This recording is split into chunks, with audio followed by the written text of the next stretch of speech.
If you've ever stood in a room full of people who are supposed to love you, only to feel completely invisible, then you'll understand what I'm about to say. My name's Liam, I'm 32, and I own a mid-sized but rapidly growing logistics tech company I built from the ground up.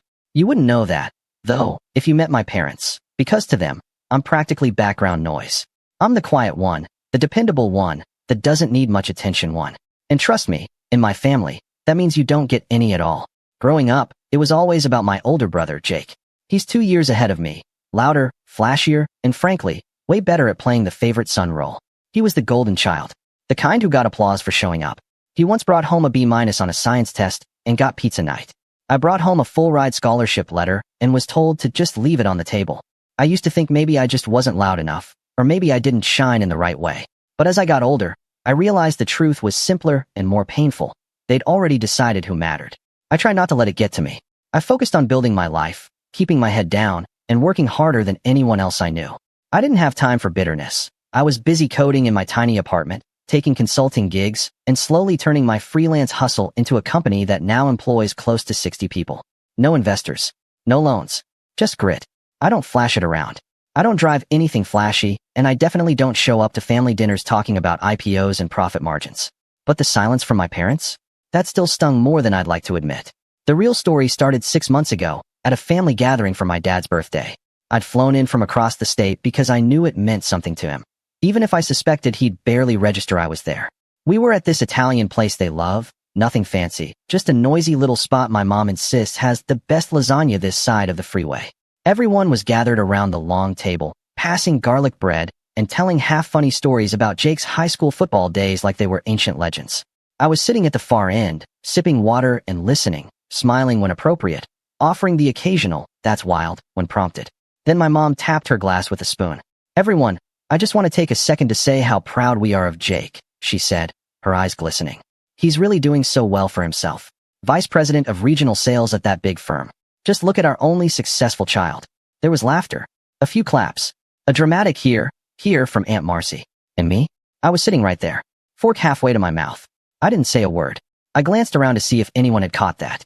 My cousin Matt gave me this quick look of sympathy before looking down at his plate like he didn't want to be involved.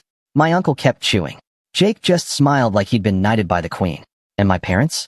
My mom had already moved on to some story about Jake's last trip to Vegas. I felt like the floor had quietly dropped out from under me. Now, this isn't the first time they've brushed me aside. There's been plenty. Like the time I paid off their second mortgage when Dad lost his job. Money they still don't know came from me because I wired it through an anonymous friend who owed me a favor. Or the time I set up a full college fund for my niece after Jake forgot to enroll in the 529 plan. Still, I sat there that night, listening to them go on, feeling this numbness creep into my chest like cold water.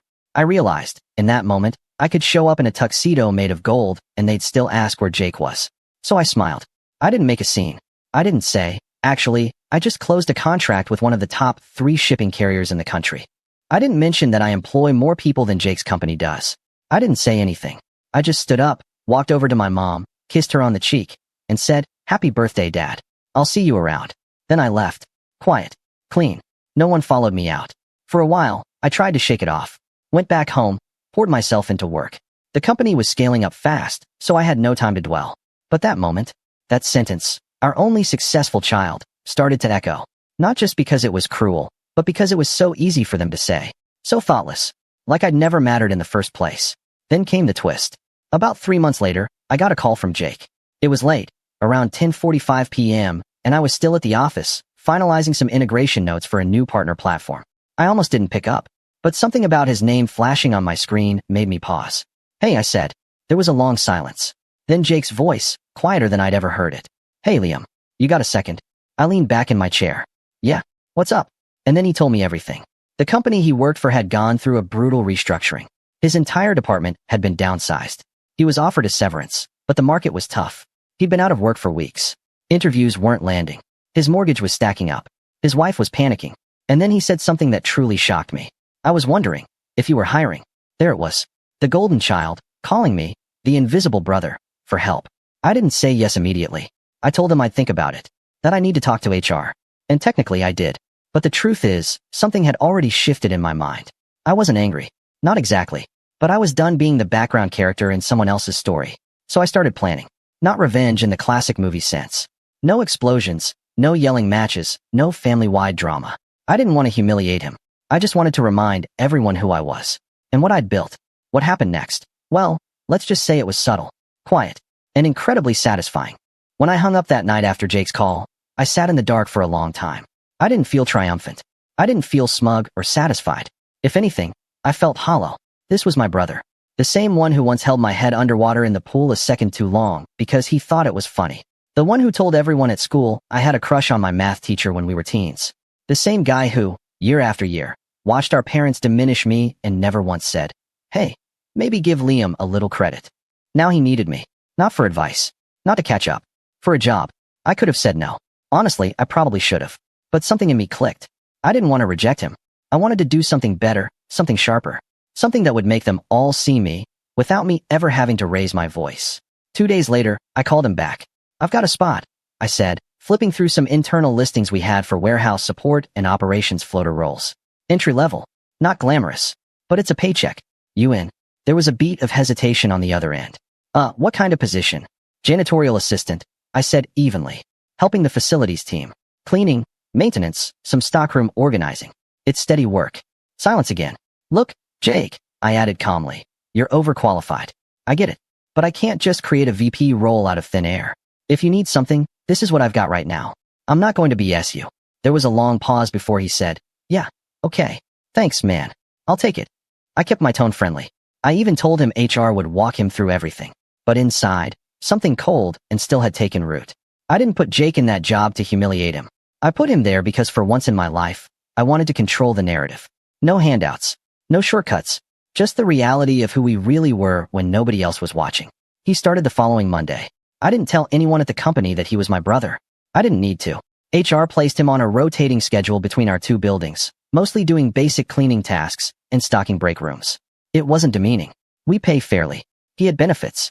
But it was quiet work. Unseen. He'd never experienced that before. I saw him a few times in the halls. He'd nod or wave. I'd nod back. We didn't really talk. A few weeks in, one of my junior managers came to me and said, "Hey, that new facilities guy, Jake. He said he used to be a VP of something? Why is he mopping floors now?" I just smiled. Tough market right now. Around that time, I started getting texts from my mom. "Hey sweetie, how's work? Are you coming to the fall family picnic next month? Your brother mentioned he's working for a tech company now. Small world, huh?" I didn't reply to most of them. I knew what this was. They smelled change in the air. For the first time, Jake was struggling and I wasn't. The family picnic was something they did every October. Always the same park. Always the same potluck sign-up sheet. I'd skipped the last two. But this time, curiosity got the better of me. I drove out, wearing a simple dark polo and jeans. Nothing flashy. When I arrived, people were milling around, laughing, tossing footballs, loading up paper plates with potato salad. My parents were by the grill. My mom lit up when she saw me. "Liam, you came. Oh, sweetie, look at you. You've lost weight." Not even a "how are you." My dad clapped me on the shoulder. "Jake's around here somewhere," he said, like that was what I was waiting to hear. I nodded and went to grab a drink. A few cousins chatted me up, small talk, work stuff. Someone mentioned they heard I was doing something with software. I gave vague answers. I'd long ago learned not to bother explaining. Then Jake showed up, holding a plate of ribs. He looked tired, a little sunburned, and there was something in his eyes that hadn't been there before, an edge of humility. He didn't say much to me, just gave a short "hey" and moved on. I stayed for about an hour, then slipped out without saying goodbye. I'd seen what I needed to see. My brother, once the family's pride and joy, was quieter now, smaller, and they still hadn't asked a single thing about what I was doing. Then came Thanksgiving. My mom called a week before. "We really want you here this year," she said, her voice chipper. "We're doing a big dinner at the house. Jake's bringing a turkey from that fancy place downtown. Everyone's pitching in." I wasn't planning to go, but then she added, "Your father says it's been a tough year for Jake. We want to lift him up, you know? He's still our shining star." That line, "still our shining star," it echoed in my chest like a gunshot.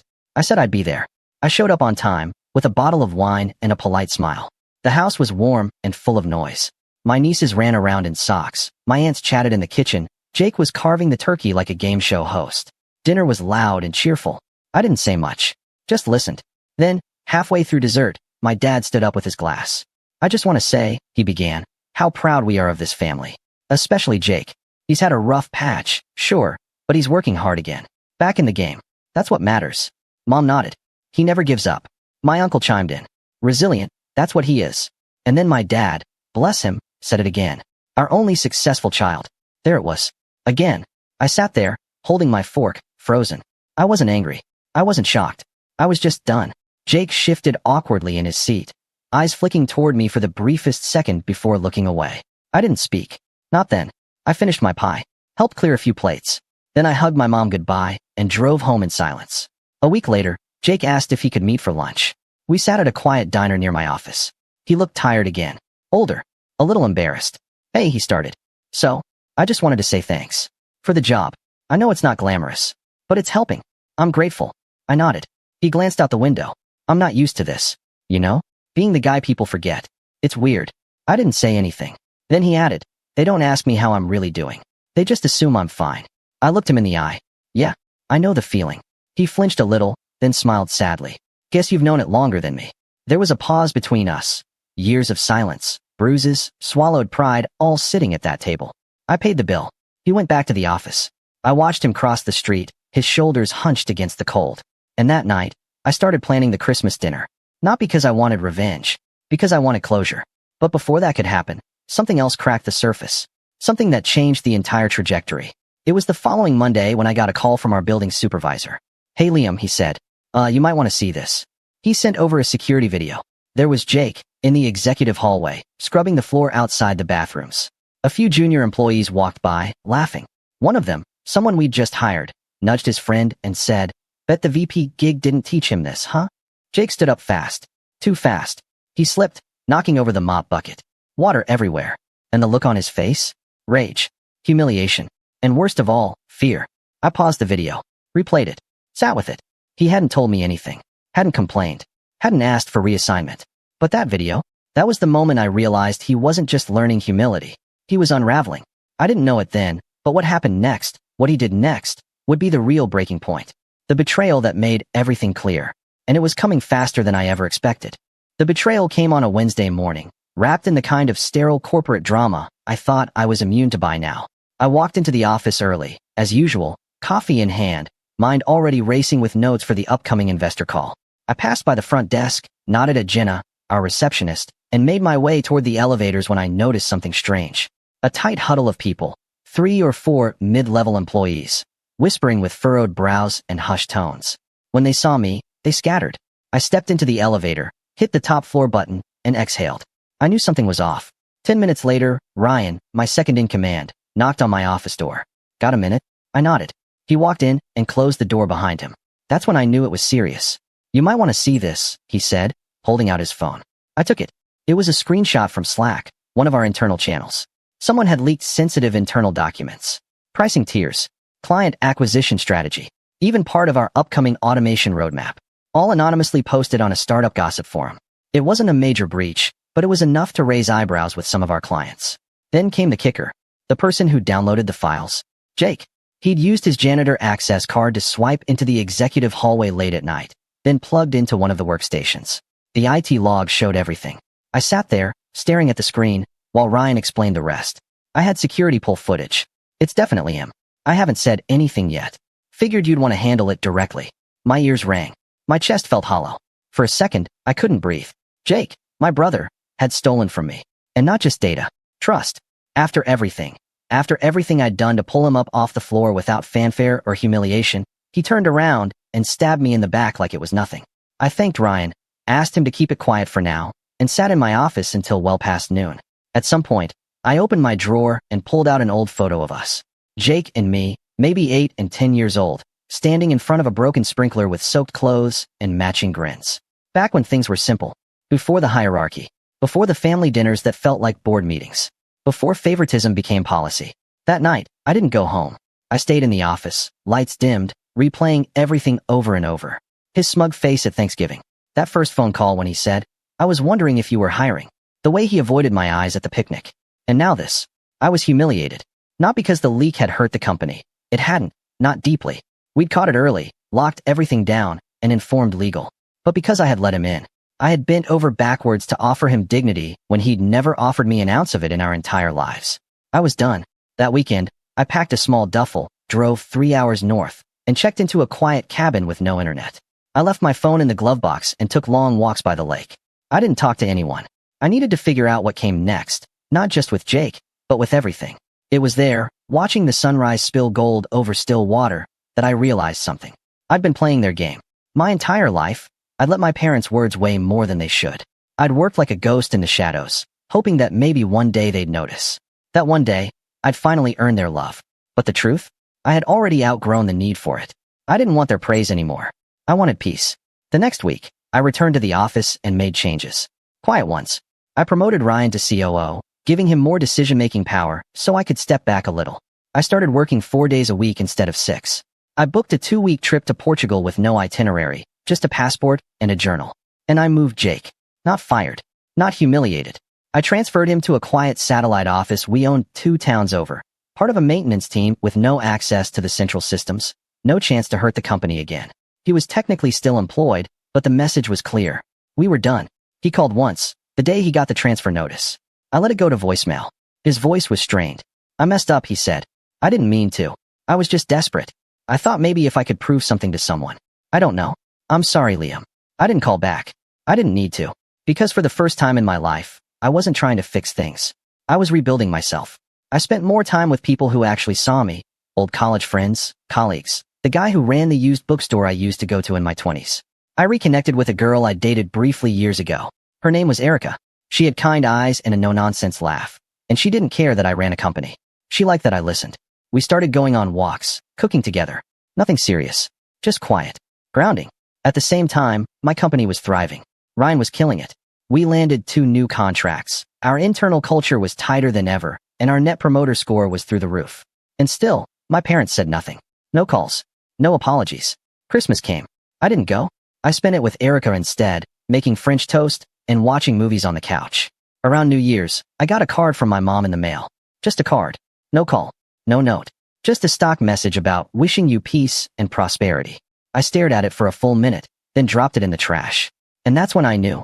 I had finally let go. Not in a dramatic, movie-ending kind of way. Just quietly. Like closing a door that had been creaking open for too long. But then, just when I thought the storm had passed, fate delivered one final twist. An invitation. My parents were throwing a formal dinner party in early March. Their 40th anniversary. A full guest list. Big venue. Suits and gowns. And I was invited. The invitation arrived in a gold-trimmed envelope with my full name printed in calligraphy. It was over the top, like something out of a wedding catalog. And in the bottom corner, handwritten in my mother's careful script, was a note. It would mean a lot if you came. Jake will be there. He's doing much better. I almost laughed. But then I paused. Because a part of me, the part that had been silent for so long, knew this wasn't just another party. This was the moment. The one where everything that had built up over the years, every slight, every dismissal, every time they looked right past me, was finally going to reach the surface. I wasn't going for revenge. I was going for truth. But what happened at that dinner? Even I couldn't have planned for how satisfying it would be. And it all started with a single sentence. Just 12 little words that dropped like a bomb. There's a peculiar kind of stillness before you execute something big. Not rage. Not bitterness. Just clarity. That's what I felt when I held the invitation to my parents' 40th anniversary dinner. Heavy cardstock, gold trim, an embossed crest like they were royalty. And that little handwritten note at the bottom? Jake will be there. He's doing much better. That was the spark. I didn't respond right away. I let the RSVP deadline pass, knowing full well they'd assume I'd show. They always did. I wasn't the child they invited. I was the child they expected to orbit. But I wasn't that man anymore. The truth is, I'd spent years holding my breath around my family, shrinking myself so their opinions wouldn't bruise. But not anymore. Now I was calm. Still, I didn't want to burn bridges. I wanted them to walk across one and see, finally, who had built the damn thing. I started laying the groundwork that same night. I opened my laptop and typed up a new internal job posting. Temporary event coordinator, executive liaison. It sounded fancy because I wanted it to. I emailed it to a trusted staffer, Maya, one of my most competent operations leads, and asked her to handle the logistics. Venue research, vendor coordination, guest check-ins. The kind of polished execution my parents had never associated with me. Next, I contacted a luxury PR consultant I'd worked with once during a funding round. Her name was Savannah, and she was one of those people who could turn a silent room into a standing ovation with a few power words and a signature red blazer. I asked her for help, quietly. Nothing too obvious. I wanted polish, presence, and poise. She agreed. Subtle dominance, she called it. I like that. Then came the wardrobe. Now, I'm not a flashy guy. I usually wear dark polos, quiet shoes, and a watch that does its job and nothing more. But for this, I wanted presents. So I booked an appointment with a private tailor in the city who dressed corporate executives for Forbes covers. He fitted me for a charcoal wool suit with a soft sheen, Italian cut, silk lining, and a pocket square in muted navy. Not loud, but unforgettable if you paid attention. And just when I thought the plan was set, something else happened. Jake emailed me. Subject line, "Thank you again." It read, "Hey Liam, I know things got weird. I just want to say thanks again for keeping me on. I'm getting back on my feet, and I think this new branch gig might actually be good for me. I also heard about the anniversary party. I hope you're coming. It's going to be a big deal for them. Would be good to see you there. Jake." It was polite, almost brotherly, but it still stung. He didn't know I'd seen the video of him sneaking into our systems. He didn't know the only reason he still had a paycheck was because I'd decided silent exile was more powerful than public punishment. He didn't know I was about to walk into a room where for the first time ever, I would be the one who held the narrative in my hands. The venue was a country club outside town. White stone exterior, glass chandeliers, valet parking. Not my parents' usual style, which meant someone else, probably Aunt Marcy, had helped plan it. Savannah got me on the guest list last minute, coordinating with the club under my company's name. Just enough to ensure they knew who I was when I arrived. The evening of the party, I arrived precisely 25 minutes late. Not enough to be rude, just enough to be noticed. I stepped out of a town car, not a limo, not a flashy sports car, just sleek and clean. The valet nodded like he knew who I was. Inside, the room was buzzing. White tablecloths, servers weaving through with hors d'oeuvres, a string quartet in the corner. My family was scattered in small clusters. My dad near the fireplace, drink in hand. My mom by the bar with her friends. Jake in a circle of cousins, laughing at something like he didn't have a single regret. I didn't look for them. I didn't wave. I just walked in slowly, letting people notice on their own. And they did. People turned. A cousin blinked and whispered something to his wife. My aunt's smile froze for half a second. Jake saw me, and something shifted behind his eyes. He didn't wave either. I was led to my table by a club staffer who greeted me with, "Welcome, Mr. Hayes." I didn't correct him. Didn't say, "Oh, I'm just Liam." That's who I used to be. Tonight, I was something else. I made small talk with strangers, colleagues of my father's, old neighbors, distant relatives. They asked what I did. I gave the simplest version. I run a tech company. Logistics optimization. We make systems move more efficiently. They nodded, not quite understanding, but respectful. One man even said, "Wait, your company? Not bad, kid." After dinner, my parents stood at the front of the room, bathed in warm spotlight. My mother wore a champagne-colored dress, hair pinned neatly, makeup meticulous. My father had that familiar smugness in his stance, a man used to being the center of his world. "Thank you all for coming," he said into the mic. 40 years, it's a big one. And we're lucky to be surrounded by so many people we love. There were polite claps. Then he added, "And of course, we're especially proud of our son, Jake. He's had a rough year, but he bounced back strong. You can't keep a good man down." I heard the words, and I smiled. I waited. The moment was coming. Jake chuckled awkwardly, trying to look modest, but there it was again, that glimmer of pride in my father's voice. The echo of our only successful child still rattled in the background like a drumline. After a few more thank yous, my mom took the mic and said, "Now that we've said our piece, we'd love to hear a few words from any of you. Jake, maybe say something." Jake stepped forward, cheeks slightly flushed. I wasn't planning anything," he said. "But I just want to say thanks to my amazing parents. You guys supported me even when things went sideways. And I'm happy to say I'm working again. Things are stabilizing, and I'm looking forward to what's next." There was applause. Not thunderous, but polite. He smiled and looked relieved. Then, as the clapping died down, someone said, "Liam, say something." It was Aunt Marcy. All eyes turned. I shook my head. "No, that's okay." But then my mother said, "Go on, Liam. Don't be shy. Don't be shy." Like I was 12 again. I stood up, walked slowly to the front of the room, every step measured. Took the mic from the stand, adjusted it slightly. Looked around. I wasn't planning on speaking tonight. I began, keeping my voice calm.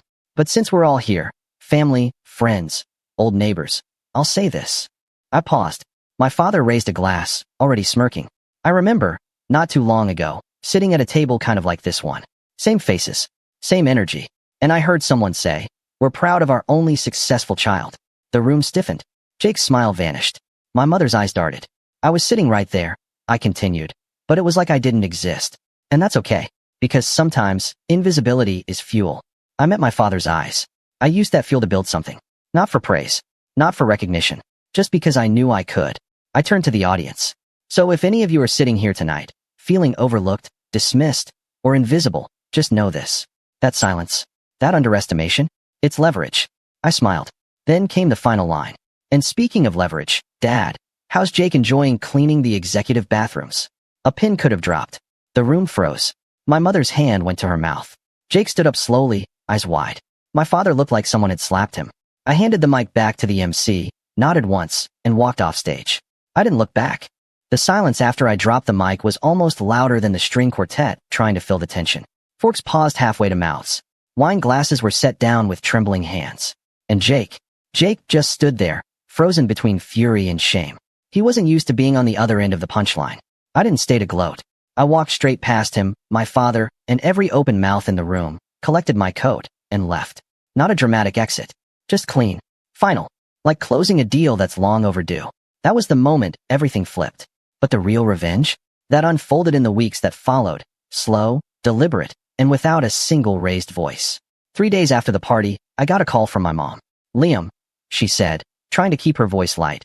What was that comment at the dinner supposed to mean? I didn't pretend not to know what she meant. I said calmly, it means Jake works for me. In facilities. He has for months. You didn't know? Dead silence. Wait, she said, and I could hear the confusion turning into disbelief. You're saying? You gave your brother a janitor job? No, I replied. I gave him a job. The one he was qualified for. You humiliated him, she hissed. You humiliated us. No, Mom. I didn't humiliate anyone. I hired my brother when he had nowhere else to go. Quietly. With dignity. And while you were parading him around as your success story, I kept his actual job title to myself. Until you insisted on making a speech. She didn't respond right away. I could hear her breathing shift, short, angry exhales like a kettle just about to boil. Then she asked, bitterly, why would you do that? That question said everything. Not thank you for helping your brother. Not we're sorry we didn't know. Just, why would you show us up? I almost said, because you made me invisible for 30 years, but I didn't. I just said, you should have asked what I do. Even once. And then I ended the call. The next day, Jake didn't show up for work. I got a message from the branch supervisor. Jake Hayes failed to report to shift. No call, no notice. I wasn't surprised. I gave it a day, then 2, then a week. On the 8th day, he emailed HR and formally resigned. No explanation. But I did get a text. I'm out. Don't contact me. That was it. No apology. No ownership. Just retreat. And I let him go. Because I didn't need his closure. I already had mine. But the fallout didn't end with Jake. My father emailed next. He never called. He's never been one for direct confrontation when a passive-aggressive message will do. Liam, I think you owe the family an apology for how you handled the party.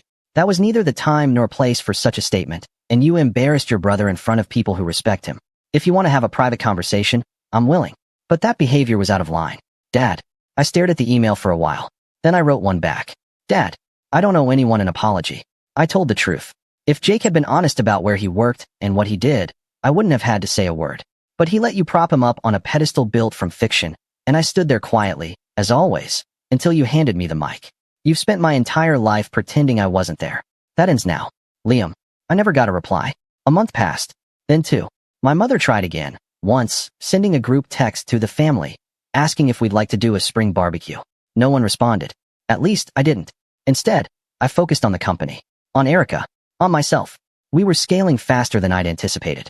Savannah helped us secure 2 features in respected industry journals. Our headcount grew by 12 and a quarter. And my workdays shortened to 6 hours by design. Because I could finally breathe without seeking validation from the people who'd never given it. Erica and I took a week in Barcelona. We walked the markets, drank espresso under flower-covered balconies, and didn't talk about work once. She liked me for who I was, not who I'd proven myself to be. When I returned, I got a letter in the mail. Handwritten. No return address. It was from Jake. Liam, you win. I don't even know what else to say. You were right. I took the easy road most of my life, and it caught up with me. I was proud once. Now I'm just tired. I don't hate you. I envy you. And yeah, I lied. I let Mom and Dad think I was something I wasn't. Because that's the only way they look at you like you matter. You've never played that game, and I guess that's what makes you stronger. I'm not asking for anything. Just thought you should know I see it now. Jake. I folded the letter neatly and put it in a drawer. I didn't write back. Some things don't need closure. Just silence. 3 months after the anniversary dinner, my parents tried to hold another gathering. A brunch, this time, to reunite the family. The invite went out to everyone. Very few showed up. Apparently, word had gotten around. Cousins who once echoed their favoritism started seeing things differently. They'd seen the way I carried myself at the party. The confidence. the presents. And when they heard the full story, where Jake really worked, what I'd built quietly over the years, many of them reached out to me directly. My cousin Matt invited me to speak at his business school. My aunt asked if I could help her son with an internship. The invisible child was finally seen. I wasn't doing it to prove a point anymore. But the validation, when it came on my own terms, was sweet. One afternoon in early summer, I stopped by the bookstore I loved as a teenager. The owner, Charlie, had kept the place alive through 2 recessions. We got coffee, talked life, business, family. You know, he said, sipping his cappuccino, you always struck me as the quiet kind who sees everything. I smiled. Turns out, I was just waiting for the right moment to speak. He laughed. And when you did, you made sure the whole room heard. Jake eventually found another job, mid-level management, at a commercial cleaning supplier. Not glamorous, but honest. I didn't reach out. I didn't need to. We'd said all there was to say. My parents, they never apologized. But they stopped making speeches. Stopped pretending. The next Christmas, I sent them a card. Just a card. No gift. Inside I wrote, I'm doing well. Hope you are too. Liam. Simple. Civil, cold. That was the end of the war. Not a bang. Not a courtroom drama. Just distance. But in that distance, I finally found peace. And one final thing. When our company hit a major milestone that summer, 1 million active users on our logistics platform, I threw a party. Not a flashy one. Just close friends. Staff. People who mattered. Near the end of the night, someone handed me the mic and said, Liam, say a few words. I paused, smiled, and said, here's to the quiet ones. The ones no one sees coming. We don't ask for attention. We earn it. And when the time is right, we speak. That was it. That was all. And for the first time in my life, they listened. Some people chase validation. Others build empires in silence. I chose the latter.